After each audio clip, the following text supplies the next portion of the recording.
Hi hello ವೀಕ್ಷಕರೇ, ನಮಸ್ಕಾರ friends. ಈ ಒಂದು ನನ್ನ ಯೂಟ್ಯೂಬ್ ಚಾನಲ್ಗೆ ನಿಮಗೆ ಆತ್ಮೀಯವಾದಂತೆ ಸ್ವಾಗತಗಳು. ವೀಕ್ಷಕರೇ, ನಿಮಗೂ ಕೂಡ ತುಂಬ ಬಿಳಿ ಕೂದಲು ಸಮಸ್ಯೆ ಕಾಡ್ತಾ ಇದೆಯಾ?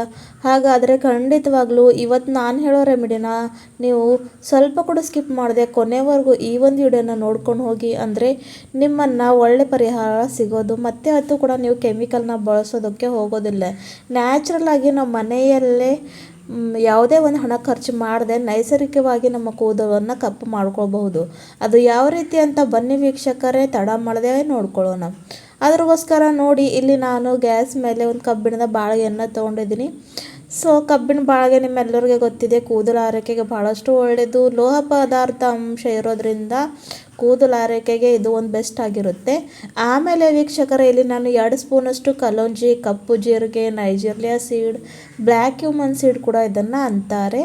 ಅವುಗಳನ್ನು 2 ಸ್ಪೂನಷ್ಟು ಹಾಕ್ಕೊಂಡು ಇದನ್ನು ಲೋ ಟು ಮೀಡಿಯಮ್ ಫ್ಲೇಮ್ನಲ್ಲಿ ಇಟ್ಕೊಂಡು ಇವಾಗ ಡ್ರೈ ರೋಸ್ಟ್ ಮಾಡ್ಕೊಳ್ಬೇಕು. ಇದರಲ್ಲಿ ಇನ್ನೊಂದು ಇಂಪಾರ್ಟೆಂಟ್ ಆದಂಥ ಇಂಗ್ರೀಡಿಯೆಂಟ್ ಹಾಕ್ತಾ ಇದ್ದೀನಿ ವೀಕ್ಷಕರೇ, ಯಾಕಂದರೆ ಕೂದಲನ್ನ ಕಪ್ಪು ಮಾಡ್ಕೊಳ್ಳೋದಕ್ಕೆ ಅದು ತುಂಬಾ ಇಂಪಾರ್ಟೆಂಟು. ಸೊ ಅದು ಬಂದು ವೀಕ್ಷಕರೇ, ನಾನಿಲ್ಲಿ ತೊಗೊಂಡಿರೋ ಅಂಥದ್ದು ಆಮ್ಲ ಪುಡಿ. ನಿಮ್ಮೆಲ್ಲರಿಗೆ ಗೊತ್ತಿದೆ ಕೂದಲು ಆರೈಕೆಗೆ ನೆಲ್ಲಿಕಾಯಿ ಪುಡಿ ಎಷ್ಟು ಒಳ್ಳೆಯದಂತ. ಸೊ ನೆಲ್ಲಿಕಾಯಿ ಪುಡಿನ ಕೂಡ ಇಲ್ಲಿ ನಾನು 1-2 ಸ್ಪೂನಷ್ಟು ಹಾಕೋತಾ ಇದ್ದೀನಿ. ನೀವು ಇದನ್ನು ಯಾವುದೇ ಒಂದು ಆಯುರ್ವೇದಿಕ್ ಶಾಪ್ನಲ್ಲಿ ಇಲ್ಲಾಂದರೆ ಆನ್ಲೈನಾಗಿ ಪರ್ಚೇಸ್ ಮಾಡ್ಕೊಳ್ಬಹುದು. ಕೆಮಿಕಲ್ ಯುಕ್ತವಾದಂಥ ಡೈಗಳನ್ನು ಬಳಸೋದಕ್ಕಿಂತ ಈ ಥರ ನ್ಯಾಚುರಲ್ ಹೋಮ್ ರೆಮಿಡಿ ಸಪ್ಲೈ ಮಾಡ್ಕೊತ ಬನ್ನಿ. ನಿಮ್ಮ ಕೂದಲು ಆರೈಕೆ ಎಷ್ಟು ಒಳ್ಳೆಯ ರೀತಿಯಲ್ಲಿ ಚೇಂಜ್ ಆಗುತ್ತೆ ಅಂತ ನೋಡ್ಕೊಂಡು ನೀವೇ ಆಶ್ಚರ್ಯ ಪಡ್ಕೊಳ್ತೀರ. ಸೊ ಅದನ್ನು ಕೂಡ 2 ಸ್ಪೂನಷ್ಟು ಹಾಕ್ಕೊಂಡು ಇವಾಗ ಇದನ್ನು ಚೆನ್ನಾಗಿ ಡ್ರೈ ರೋಸ್ಟ್ ಮಾಡ್ಕೊಳ್ಬೇಕು. ಲೋ ಟು ಮೀಡಿಯಮ್ ಫ್ಲೇಮಲ್ಲಿ ಇಟ್ಕೊಳ್ಬೇಕು ವೀಕ್ಷಕರೇ. ಈ ಒಂದು ರೆಮಿಡಿನ ನೀವು ಜಾಸ್ತಿ ಪ್ರಮಾಣದಲ್ಲಿ ಮಾಡ್ಕೊಂಡು ಕೂಡ ಸ್ಟೋರ್ ಮಾಡ್ಕೋಬಹುದು. ಸೊ ಜಾಸ್ತಿ ಪ್ರಮಾಣದಲ್ಲಿ ಇದನ್ನು ರೋಸ್ಟ್ ಮಾಡಿಕೊಂಡು ಪುಡಿ ಮಾಡ್ಕೊಂಡು ಇಟ್ಬಿಟ್ರೆ ನಿಮಗೆ ಯಾವಾಗ ಬೇಕೋ ಆವಾಗ ಇದನ್ನು ನೀವು ಯೂಸ್ ಮಾಡ್ಕೊಳ್ಬಹುದು. ಇದೊಂದು ಭಾಳಷ್ಟು ನೈಸರ್ಗಿಕವಾದಂಥ ರೆಮಿಡಿ ಇದೆ. ಮಾಡೋಕ್ಕೂ ಕೂಡ ಈಸಿ ಹಾಗೂ ಹಚ್ಕೊಳ್ಳೋಕ್ಕೂ ಕೂಡ ತುಂಬ ಸುಲಭವಾಗಿ ಇರುತ್ತೆ. ಸೊ ನೋಡಿ, ಇವಾಗ ಕಲರ್ ಕೂಡ ಚೇಂಜ್ ಆಗ್ತಾ ಇದೆ. ಸೊ ಇವತ್ತಿನ ಕಾಲದಲ್ಲಿ ನೋಡಿ ವೀಕ್ಷಕರೇ, ಕೆಮಿಕಲ್ನ ಅತಿ ಜಾಸ್ತಿ ಪ್ರಮಾಣದಲ್ಲಿ ನಾವು ಬಳಕೆಯನ್ನು ಮಾಡೋದ್ರಿಂದ ಈ ಥರ ನಮಗೆ ಸಾಕಷ್ಟು ಹೇರ್ ಪ್ರಾಬ್ಲಮ್ ಆಗಲಿ, ಸ್ಕಿನ್ ಪ್ರಾಬ್ಲಮ್ ಆಗಲಿ ಫೇಸ್ ಮಾಡಬೇಕಾಗುತ್ತೆ.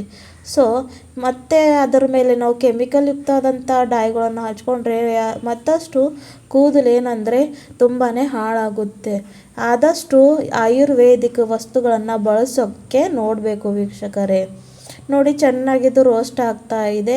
ಪೂರ್ತಿ ಕಪ್ಪು ಬಣ್ಣಕ್ಕೆ ತಿರುಗಬೇಕು, ಅಲ್ಲಿವರೆಗೂ ಇದನ್ನು ರೋಸ್ಟ್ ಮಾಡ್ಕೊತ ಹೋಗಬೇಕು ವೀಕ್ಷಕರೇ. ಮಾಡ್ಕೊಂಡಿದ್ದ ಆದಮೇಲೆ ಇವಾಗ ವೀಕ್ಷಕರೇ, ಇಲ್ಲಿ ನಾನು ಈ ಒಂದು ಸ್ಟೇಜ್ಗೆ ಏನು ಮಾಡ್ತೀನಿ ಅಂದರೆ ಗ್ಯಾಸಿನ ಫ್ಲೇಮ್ನ ಆಫ್ ಮಾಡ್ಕೊಂಡು ಬಿಡ್ತೀನಿ. ಯಾಕಂದರೆ ಇದು ಇವಾಗ ಚೆನ್ನಾಗಿ ಹುರ್ಕೊಂಡಿದ್ದಾಗಿದೆ. ಸೊ ನೋಡಿ, ಇದನ್ನು ಇವಾಗ ಗ್ಯಾಸಿನ ಫ್ಲೇಮ್ನ ಆಫ್ ಮಾಡಿಕೊಂಡು ಒಂದು 5 ನಿಮಿಷಗಳ ಕಾಲ ತಣ್ಣಗಾಗೋಕ್ಕೆ ಬಿಡ್ತೀನಿ. ತಣ್ಣಗಾದ್ಮೇಲೆ ಯಾವ ರೀತಿಯಾಗಿ ಇದನ್ನು ಮತ್ತೆ ಮಾಡ್ಕೊಳ್ಳೋದು ಅಂತ ನೋಡ್ಕೊಂಡು ಹೋಗೋಣ ವೀಕ್ಷಕರೇ. ಅದ್ರಗೋಸ್ಕರ ಸ್ವಲ್ಪ ಕೂಡ ವಿಡಿಯೋನ ಸ್ಕಿಪ್ ಮಾಡದೆ ಕೊನೆವರೆಗೂ ನೋಡ್ಕೊತ ಹೋಗಿ, ಅಂದರೆ ನಿಮಗೆ ಅರ್ಥ ಆಗುತ್ತೆ. ಯಾಕಂದರೆ ಕೆಲವೊಮ್ಮೆ ನಾವು ಹಾಫ್ ಇನ್ಫಾರ್ಮೇಷನ್ನ ತಗೊಂಡು ಅಪ್ಲೈ ಮಾಡಿಕೊಂಡ್ರೆ ಮತ್ತೆ ರಿಸಲ್ಟ್ ಸಿಕ್ಕಿಲ್ಲ ಅಂತ ಇರ್ತೀವಿ. ಅದ್ರಗೋಸ್ಕರ ಯಾವುದೇ ಒಂದು ಮಾಹಿತಿ ಇರಲಿ ಪೂರ್ತಿಯಾಗಿ ತಗೊಳ್ಬೇಕು. ನೋಡಿ, ಚೆನ್ನಾಗಿ ಇವಾಗ ಇದು ರೋಸ್ಟ್ ಆಗಿಬಿಟ್ಟಿದೆ. ಈ ಒಂದು ಸಂದರ್ಭದಲ್ಲಿ ಇವಾಗ ಏನು ಮಾಡ್ತೀನಿ ಅಂದರೆ ಗ್ಯಾಸಿನ ಫ್ಲೇಮ್ನ ಆಫ್ ಮಾಡಿಕೊಂಡು ಇದನ್ನು ಸ್ವಲ್ಪ ತಣ್ಣಗಾಗೋಕ್ಕೆ ಬಿಡಬೇಕು ವೀಕ್ಷಕರೇ. ತಣ್ಣಗಾದ್ಮೇಲೆ ಯಾವ ರೀತಿಯಾಗಿ ಇದನ್ನು ಅಪ್ಲೈ ಮಾಡ್ಕೊಳ್ಳೋದು ಅಂತ ನಿಮ್ಮನ್ನು ಕೂಡ ಹೇಳ್ಕೊಡ್ತೀನಿ. ಸೊ ನೋಡಿ, ಇದು ಅಂತೂ ಇವಾಗ ರೆಡಿ ಆಗಿದೆ. ಈ ಒಂದು ಸ್ಟೇಜ್ವರೆಗೂ ಹುರ್ಕೊಳ್ಬೇಕು. ಆಮೇಲೆ ತಣ್ಣಗಾದ್ಮೇಲೆ ಇದನ್ನು ಒಂದು ಮಿಕ್ಸಿ ಬೌಲ್ಗೆ ಹಾಕ್ಕೊಂಡಿದ್ದೀನಿ ವೀಕ್ಷಕರೇ. ಸೊ ಹಾಕ್ಕೊಂಡು ಇವಾಗ ಇದನ್ನು ಚೆನ್ನಾಗಿ ಫೈನ್ ಇರುವಂಥ ಪುಡಿ ಮಾಡ್ಕೊಂಡು ಬರಬೇಕು.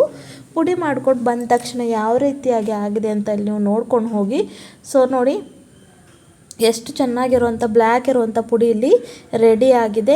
ಕೆಮಿಕಲ್ ಯುಕ್ತವಾದಂಥ ಇಲ್ಲದೆ, ಇದು ಕೆಮಿಕಲ್ ಇಲ್ಲದೇ ಇದೆ.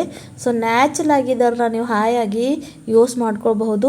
ಚಿಕ್ಕ ಮಕ್ಕಳಿಂದ ದೊಡ್ಡವರೆಗೂ ಎಲ್ಲರಿಗೂ ಕೂಡ ಇದು ಅಪ್ಲೈ ಮಾಡಿಕೊಂಡ್ರೆ ಯಾವುದೇ ಒಂದರಿಂದ ಸೈಡ್ ಎಫೆಕ್ಟ್ ಆಗೋದಿಲ್ಲ ವೀಕ್ಷಕರೇ. ನೋಡಿ, ನೆಕ್ಸ್ಟ್ ಇದನ್ನು ಹೇಗೆ ಅಪ್ಲೈ ಮಾಡ್ಕೊಳ್ಳೋದು ಅಂತ ಹೇಳ್ಕೊಡ್ತೀನಿ.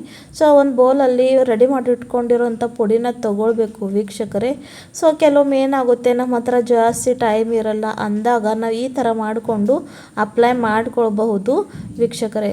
ಹಾಗಾಗಿ ನೋಡಿ, ಇವಾಗ 2 ಸ್ಪೂನಷ್ಟು ರೆಡಿ ಮಾಡಿಟ್ಕೊಂಡಿರೋಂಥ ಪುಡಿನ ತೊಗೊಂಡಿದ್ದೀನಿ. ಇವಾಗ ಇದರಲ್ಲಿ ನಾನು ಏನು ಆ್ಯಡ್ ಮಾಡ್ಕೋತೀನಿ ಅಂತ ನೀವು ಕೂಡ ನೋಡ್ಕೊಂಡು ಹೋಗಿ. ಸೊ ವೀಕ್ಷಕರೇ ನೋಡಿ, ಕೆಲವೊಮ್ಮೆ ಜಾಸ್ತಿ ನಮ್ಮ ಹತ್ರ ಟೈಮ್ ಇರಲ್ಲ ಅಂದಾಗ ನಾವು ಈ ಥರ ಕೂಡ ಮಾಡ್ಕೊಂಡು ಅಪ್ಲೈ ಮಾಡ್ಕೊಳ್ಬೋದು. ಸೊ ಏನು ಮಾಡಬೇಕು ವೀಕ್ಷಕರೇ, ನೆಕ್ಸ್ಟ್ ಇಲ್ಲಿ ನಾನು ಒಂದು ಶಾಂಪೂನ ತೊಗೊಂಡಿದ್ದೀನಿ. ಶಾಂಪೂನ ಇದರಲ್ಲಿ ಚೆನ್ನಾಗಿ ಮಿಕ್ಸ್ ಮಾಡ್ಕೊಳ್ಬೇಕು ವೀಕ್ಷಕರೇ. ಹಾಗೂ ಇದು ರೆಡಿ ಆದಮೇಲೆ ತಲೆ ಸ್ನಾನಕ್ಕೂ ಮುಂಚೆ ನೋಡಿ, ವಾರಕ್ಕೆ 3 ಸಲ ಅಂತೂ ತಲೆ ಸ್ನಾನ ಮಾಡೇ ಮಾಡ್ತೀವಿ. ಆ ಒಂದು ಸಂದರ್ಭದಲ್ಲಿ ಏನು ಮಾಡಬೇಕಂದ್ರೆ, ಮೊದಲೇ ಈ ಒಂದು ಪುಡಿನ ರೆಡಿ ಮಾಡಿ ಇಟ್ಕೊತೀವಲ್ವ, ಅದರಲ್ಲಿ ಶಾಂಪೂನ ಚೆನ್ನಾಗಿ ಮಿಕ್ಸ್ ಮಾಡಿಕೊಂಡು ಅಪ್ಲೈ ಮಾಡ್ಕೊಳ್ಬೇಕು ವೀಕ್ಷಕರೇ. ಎಲ್ಲೆಲ್ಲಿ ನಿಮಗೆ ಬಿಳಿ ಕೂದಲು ಸಮಸ್ಯೆ ಇದೆ, ಲೆಂತ್ ಮೇಲೆ, ಸ್ಕ್ಯಾಲ್ಪ್ ಮೇಲೆ ಎಲ್ಲ ಕಡೆನೂ ಚೆನ್ನಾಗಿ ಅಪ್ಲೈ ಮಾಡಿಕೊಂಡು ಬರೀ ಒಂದು 20 ನಿಮಿಷಗಳ ಕಾಲ ಇಡಬೇಕು ವೀಕ್ಷಕರೇ. ಜಾಸ್ತಿ ಇಲ್ಲ, ಬರೀ ಒಂದು 20 ಮಿನಿಟ್ಸ್ ಅಷ್ಟೇ ಇದನ್ನು ನೀವು ಅಪ್ಲೈ ಮಾಡಿಕೊಂಡು ಇಟ್ಕೊಳ್ಬೇಕು. ಆಮೇಲೆ ತಲೆ ಸ್ನಾನವನ್ನು ಮಾಡ್ಕೊಳ್ಬೇಕು. ಒಂದು ಮಾತು ನೆನಪಿರಲಿ ವೀಕ್ಷಕರೇ, ಇದನ್ನು ಅಪ್ಲೈ ಮಾಡ್ಕೊಳ್ಳೋ ಮುಂಚೆ ನಿಮ್ಮ ತಲೆಯಲ್ಲಿ ಎಣ್ಣೆ ಇರಬಾರ್ದು. ಅಂದರೆ ಆಯಿಲಿ ಹೇರ್ಸ್ ಮೇಲೆ ಇದನ್ನು ನೀವು ಅಪ್ಲೈ ಮಾಡ್ಕೊಳ್ಳೋ ಹಾಗೆ ಇಲ್ಲ, ಯಾಕಂದರೆ ಅದು ವರ್ಕ್ ಆಗೋದಿಲ್ಲ. ಸೊ ಚೆನ್ನಾಗಿ ತಲೆನ ವಾಶ್ ಮಾಡಿಕೊಂಡು ಈ ಒಂದು ರೆಮಿಡಿಯನ್ನು ಅಪ್ಲೈ ಮಾಡಿಕೊಂಡ್ರೆ ನಿಮ್ಮ ಕೂದಲು ಆರೈಕೆ ಎಷ್ಟು ಚೆನ್ನಾಗಿ ಕಪ್ಪಾಗುತ್ತೆ, ಹಾಗೂ ಕೂದಲು ಎಷ್ಟು ಶೈನಿ ಸಿಲ್ಕಿ ಆಗುತ್ತವೆ ಅಂತ ನೋಡ್ಕೊಂಡು ನೀವೇ ಆಶ್ಚರ್ಯ ಪಡ್ಕೊಳ್ತೀರಾ. ಈ ಒಂದು ವಿಡಿಯೋ ಇಷ್ಟ ಆದರೆ ಚಾನಲ್ನ ಲೈಕ್ ಮಾಡಿ, ಸಬ್ಸ್ಕ್ರೈಬ್ ಮಾಡಿ. ಮತ್ತೆ ಸಿಗೋಣ ಮುಂದಿನ ವಿಡಿಯೋದಲ್ಲಿ. Take care. ಧನ್ಯವಾದಗಳು ವೀಕ್ಷಕ.